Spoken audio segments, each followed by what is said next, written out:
პროევროპული საპროტესტო აქციებისას დაკავებულმა ზვიად ცეცხლაძემ გლდანის სასჯელ აღსრულების დაწესებულებაში ევროკავშირის ელჩის ოფისიდან წერილი მიიღო. წერილში, რომელსაც სოციალურ ქსელში დაფიონი აქვეყნებს, კითხულობთ, რომ ევროკავშირის დელეგაცია პარტნიორ საელჩოებთან ერთად ყურადღებით აკვირდება მიმდინარე პროტესტებთან დაკავშირებულ სასამართლო პროცესებს და ღრმად შეშფოთებულია საქართველოში დემოკრატიული უკუსვლის გამო. ეს არის პასუხი ზვიად ცეცხლაძის წერილზე, რომელიც მან ევროკავშირის ელჩის ოფისს გაუგზავნა და რომელშიც საქართველოსთან უვიზო მიმოსვლის შესაძლო შეჩერების შესახებ შეშფოთება გამოთქვა.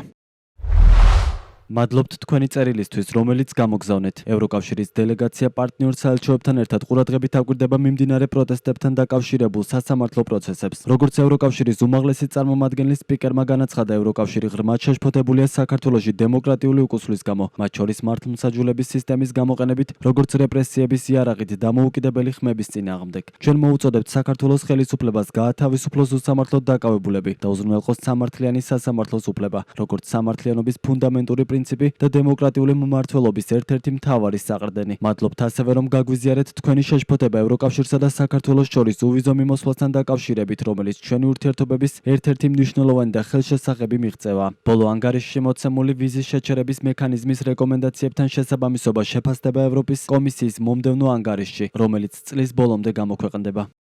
ზვიად ცეცხლაძეს პროევროპული აქციების მონაწილე კიდევ 7 პირთან ერთად პატიმრობა მოსამართლე თამარ მჭედლიშვილმა 2 სექტემბერს მიუსაჯა. ცეცხლაძე ჯგუფური მოქმედების ორგანიზების ან მასში აქტიური მონაწილეობის მუხლით გაასამართლეს და 2 წლითა და 6 თვით თავისუფლების აღკვეთა მიუსაჯეს.